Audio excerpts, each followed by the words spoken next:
এই মুহূর্তে যে ব্রেকিং নিউজের দিকে নজর রাখতেই হচ্ছে নিট কেলেঙ্কারি। সেই নিট কেলেঙ্কারির জাল সেটা কি বাংলাতেও ছড়িয়ে এই প্রশ্ন উঠছে, কারণ বিহারের কনস্টেবল নিয়োগের প্রশ্নপত্র ফাঁসে বাংলা যোগ। বাংলা থেকে বিহার পুলিশের জালে তিন জন কনস্টেবল পদে প্রশ্নপত্র ফাঁসের সঙ্গে সরাসরি যোগ নিট কেলেঙ্কারির মাথা সঞ্জীব মুখিয়ার। এই মুহূর্তে আমাদের তিন প্রতিনিধি আমাদের সঙ্গে রয়েছেন, সরাসরি তিনজনের সঙ্গে কথা বলবো। এই মুহূর্তে আমাদের সঙ্গে রয়েছেন সিজার, রয়েছেন দীপঙ্কর এবং সুজয়। প্রথমে সিজারের কাছে যাই এবং সিজারের থেকে গোটা বিষয়টা আরো একবার জানবো। সিজার, নিট কেলেঙ্কারির জাল বাংলাতেও ছড়িয়ে পড়লো, তিনজনকে আটক করা হলো, গ্রেপ্তার করা হলো, অ্যাকচুয়ালি ঘটনাটা কি? দেখো, নিট কেলেঙ্কারির জাল এ রাজ্যেও ছড়িয়েছে কিনা সেটা এখন পর্যন্ত স্পষ্ট না হলেও ছড়িয়ে পড়েছে এমন সম্ভাবনাটা কিন্তু অনেক বেশি জোরালো হয়ে উঠেছে। তার কারণ হচ্ছে 2023 সালে বিহারের যে কনস্টেবল রিক্রুটমেন্ট পরীক্ষা সেই প্রশ্নপত্র ফাঁস হয়েছিল এবং সেই মামলার তদন্তে এই রাজ্যের কলকাতার উপকণ্ঠে উত্তর 24 পরগনার মধ্যমগ্রামের একটি সংস্থার 4 জন ডিরেক্টরকে গ্রেপ্তার করা হয়েছে। স্পেসিফিক্যালি বলতে গেলে ওই সংস্থার 3 জন হচ্ছেন কলকাতারই বাসিন্দা, কলকাতা এবং উত্তর 24 পরগনার বাসিন্দা, একজন হচ্ছেন লখনউয়ের বাসিন্দা, 4 জনই বাঙালি।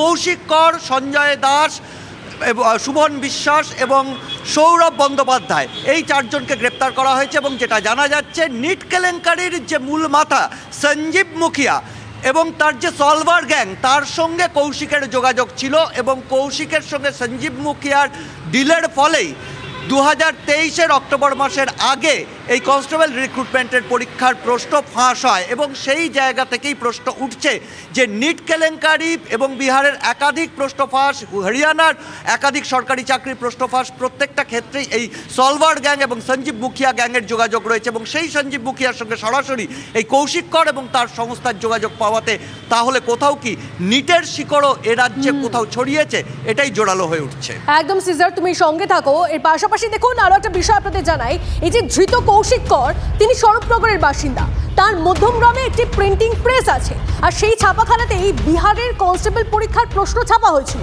তাহলে কি মধ্যমগ্রামের ওই ছাপাখানার সঙ্গে নিটের প্রশ্ন ফাঁসেরও কোনো যোগ আছে? এটা খতিয়ে দেখছেন গোয়েন্দারা। দীপঙ্কর আমাদের প্রতিনিধি রয়েছেন একদম যে বাড়ি এবং প্রেস রয়েছে, প্রিন্টিং প্রেস রয়েছে, তার সামনে থেকে রয়েছেন দীপঙ্করের সঙ্গে কথা বলবো। দীপঙ্কর, এখনো অবধি ওই প্রেসের কোনো কর্মী, তাদের সঙ্গে কথা বলা সম্ভব হলো বা এখন অবধি কি তথ্য পাচ্ছ? দেখো, মূলত কেউ কথা বলছেন না। এই যে রাস্তা, এই রাস্তা থেকে এসে ধাক্কা খাচ্ছে এবং এই যে গেট, এই গেট কিন্তু বন্ধ রয়েছে। আমরা একবার ঢুকতে পেরেছিলাম, প্রথমে তারা বুঝতে পারেনি, আমরা ঢুকে গেছি এবং তারপর থেকে সাধারণ কর্মচারী, অন্য প্রেসের কর্মচারী, এর ভেতরে একাধিক প্রেস রয়েছে, সেই সমস্ত কর্মচারীদেরও আটকে দেওয়া হচ্ছিল।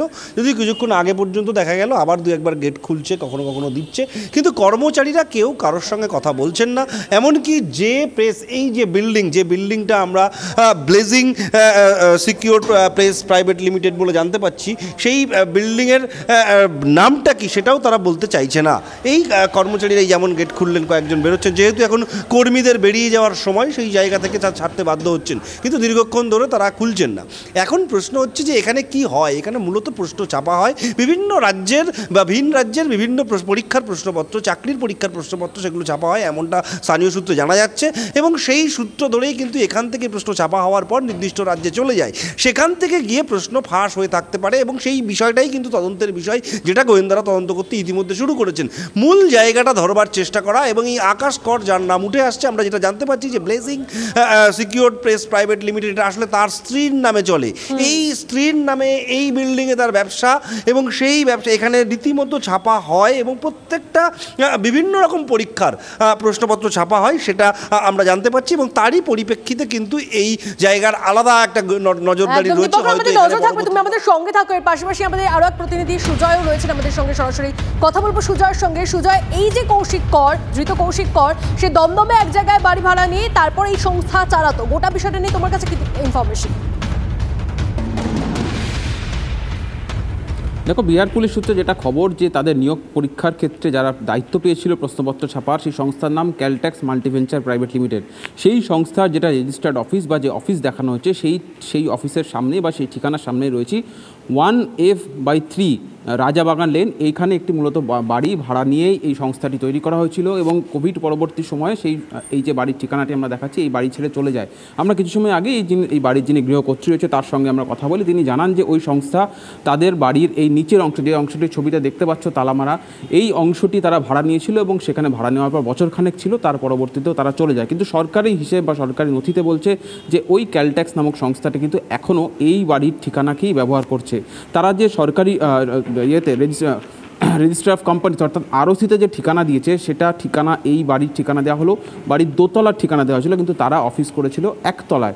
ফলে স্বাভাবিকভাবে সেই সংস্থাটি বাড়ি ভাড়া ছেড়ে চলে যাওয়ার পর পরবর্তীতে কোথায় গেল, কোথায় তারা সেই সংস্থা করলো, নাকি সেই দুর্নীতিতে তারা জড়িয়ে পড়ার পর বা নিয়োগের ক্ষেত্রে যে দুর্নীতি হয়েছে বিহার পুলিশে, সেই দুর্নীতিতে যুক্ত হওয়ার পরবর্তীতেই তারা বাড়ি ভাড়া ছেড়ে অন্যত্র সম্পূর্ণভাবে শিফট হয়ে যায়, সেটা এই মুহূর্তে বিহার পুলিশ তারা তদন্ত করে দেখছে।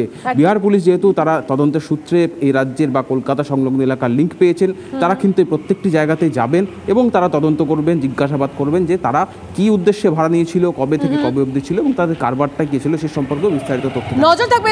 জয়, আমাদের নজর থাকবে। কিন্তু দেখুন, বিহারের এই মুখিয়া গ্যাংয়ের সূত্র ধরে প্রশ্নফাঁস কাণ্ডে বাংলায় ধরপাকড় চলছে, সেটা আপনাদেরকে বলছিলাম। এই যে গ্যাংয়ের মাথা সঞ্জীব মুখিয়া, নিট কেলেঙ্কারির মাস্টার মাইন্ড, কিন্তু এই সঞ্জীব মুখিয়ার কি পরিচয় সেটা একটু ডিটেইলসে জানি। সিজার আমাদের প্রতিনিধি আমাদের সঙ্গে রয়েছেন সরাসরি। সিজার,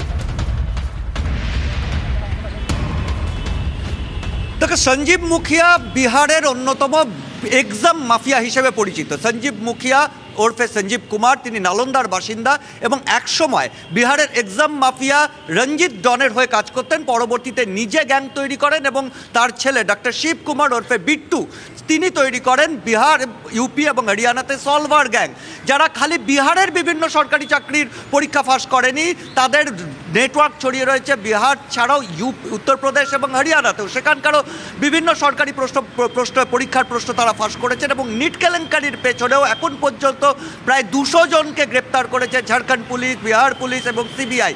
সব মিলিয়ে তাদের প্রত্যেককে জেরা করেই কিন্তু এই সঞ্জীব মুখিয়ার নাম উঠে আসছে এবং সেখান থেকেই এই যে রাজ্যের যোগাযোগটা, এই যে কৌশিক করের যে যোগাযোগটা, এখানে একটা বিষয়, কৌশিক কর যে ক্যালটেক্স মাল্টিভেঞ্চার প্রাইভেট লিমিটেড নামে যে সংস্থা বরাত পেয়েছিল, সেই সংস্থা এর আগেও কিন্তু প্রশ্ন ফাঁসের ক্ষেত্রে তাদের নাম উঠে এসেছিল। 2019 সালে উত্তরপ্রদেশ পাবলিক সার্ভিস কমিশনের প্রশ্ন ফাঁসের ক্ষেত্রে এবং 2022 সালে অরুণাচল প্রদেশের প্রশ্ন ফাঁসের ক্ষেত্রে। মানে সব মিলিয়ে সিজনে যে সঞ্জীব মুখিয়া, যে কুখ্যাত গ্যাংয়ের মাস্টার মাইন্ড, সে এই জালটা গোটা ইন্ডিয়ার বিভিন্ন জায়গাতে ছড়িয়ে দিয়েছিল, সেটা বারবার করে স্পষ্ট হয়ে যাচ্ছে।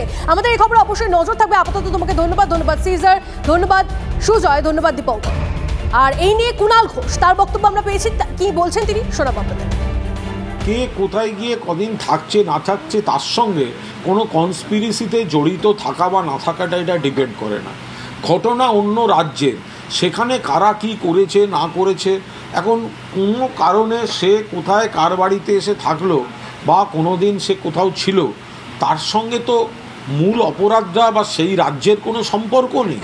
তো সুতরাং এই যে ছিল, গেছিল, অমুক করেছিল, এগুলো দিয়ে অহেতুক বাংলাকে ত্যাগ করে বাংলাকে কলুষিত করা বা বন্ধনে যুক্ত করা, এটা হাস্যকর চেষ্টা।